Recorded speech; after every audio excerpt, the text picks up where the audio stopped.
Doctor, if I could just get straight to it, I hope you can hear me right now. Yeah, I can hear you loud Right. and clear. If I could just get straight to it, I want to first begin by asking you, what is your assessment of India's measured and controlled response and its precision strikes that were carried out this morning?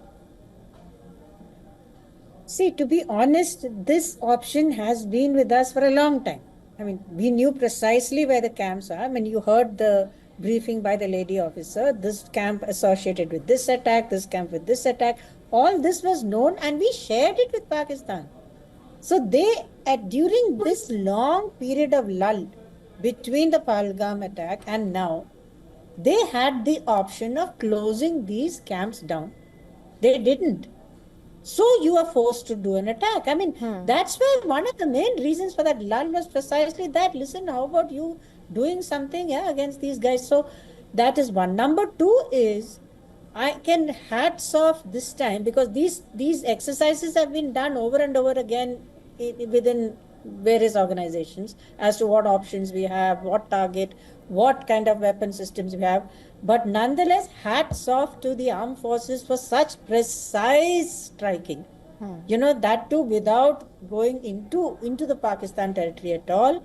And most of all, I think the best move of all is the statement which was made saying these are non-escalatory. We have hit only terrorist camps.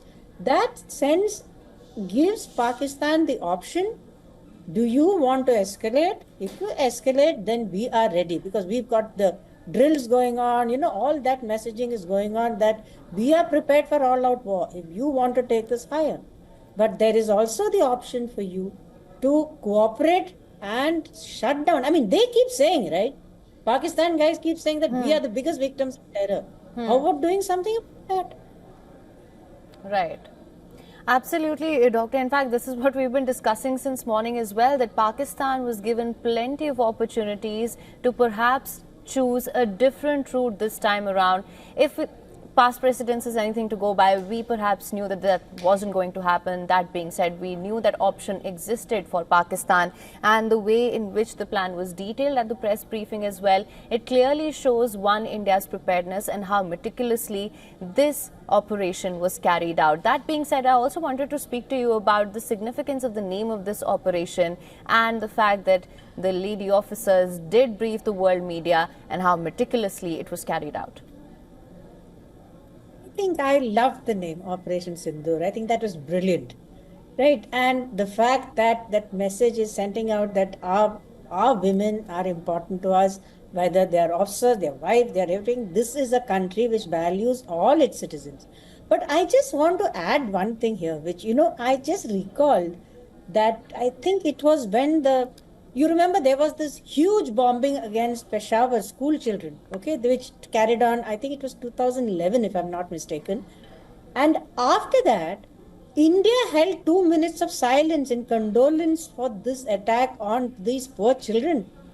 That's the kind of messaging we've been doing, saying, listen, if you're in trouble, we are there to help you. If you want terrorist spot, we will help you. But for years, we had no response at all. So we did hope for some response during the previous army chief's tenure, Pakistan, General Bajwa. There was an opening there.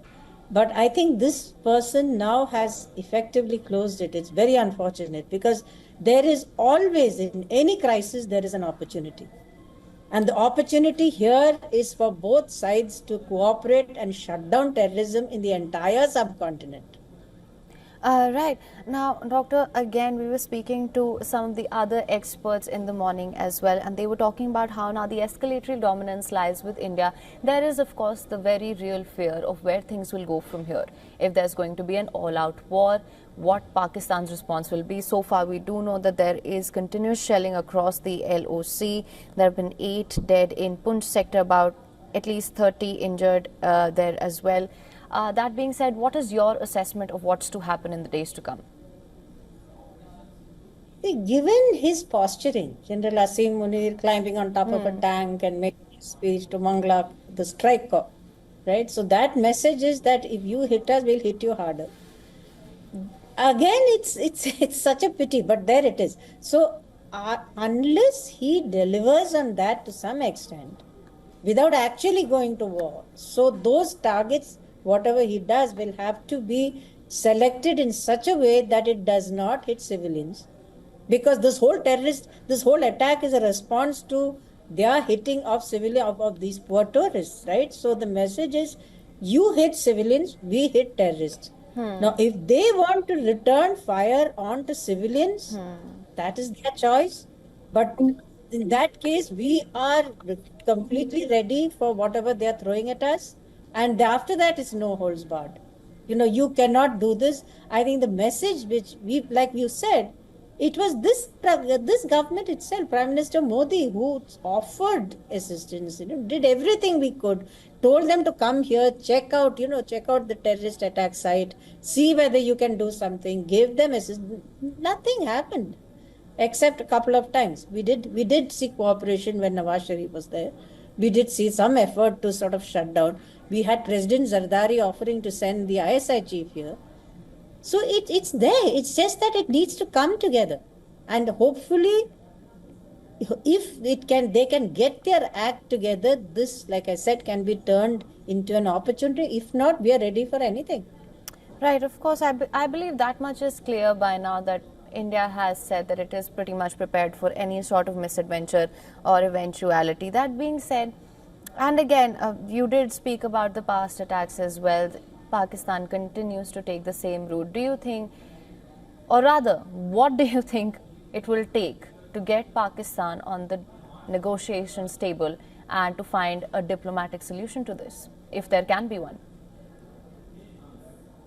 See, there's also been one statement saying that we will attack dams on the Indus. That was a statement which came a couple of days ago, because the Indus, finally, it is the Indus Water Treaty which is a stranglehold on these people. So if that is really tightened, and not immediately perhaps, but immediately also to an extent, but further down the line, that is your only leverage. That is the unfortunate part, that over the years of terrorism, any cooperation has been cut off. So you have nothing to influence them with. So one hopes that their friends and whatever friends they have will step in to restrain them and tell these guys, you are a terrorist sponsoring country. You've had problems with you, not just in Afghanistan and India. Pakistan terrorists have been involved in terrorism, except even in the US. So the trouble is, terrorism has gone off the radar. It is no longer part that, as long as the global war on terrorism was there, it was all very well. Now that the US is not looking at terrorism, it is looking at a whole bunch of other things. So that focus has shifted. So thereby your diplomatic options are probably quite limited. That is the difference between when you did Balakot and when you've done this now. At that time, the international community was fully on board. Now you've got Ukraine, you've got Gaza, you've got Trump, you've got all sorts of things happening. So the leverages or the influences that could work on Pakistan are probably less. I hope it isn't. I hope I'm wrong, but it's probably less. Right, Doctor. In fact, it's interesting that you say that, because I was speaking about this earlier to one of our guests as well, and they said that, considering the US leverage over Pakistan, it could in fact have a lot of sway over how things go forward and how it chooses to respond. And then I also wanted to discuss China's response. It has put its weight behind Pakistan as well. And if I were to just go by what one of our earlier guests had to say, his response was clear on that, saying that, it is entwined with Pakistan, of course, by way of the CPEC and other leverages that it holds over Pakistan as well. Do you think that's the extent of them throwing their weight behind Pakistan or asking for a diplomatic solution? Or is there any concrete way that this could be settled by the intervention of the international community? See, China doesn't like jihadi terrorism. It is not something that they can ever, condone jihadi terrorism, not anything else, because they have problems with their own Muslim communities, which is why this Lashkar-e-Taiba changed its name to the terrorist front. So it's no longer, exactly linked to a jihadi response. Now here, China, of course, that they sent a plane load of weapons to them to help them. Their loans are outstanding with Pakistan.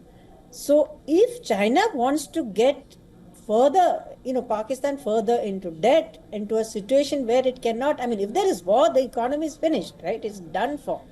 So if that works for China, where it's paying all Pakistan's bills, well, fine, let Beijing go ahead. But will China open another front if things get really bad? That is our question.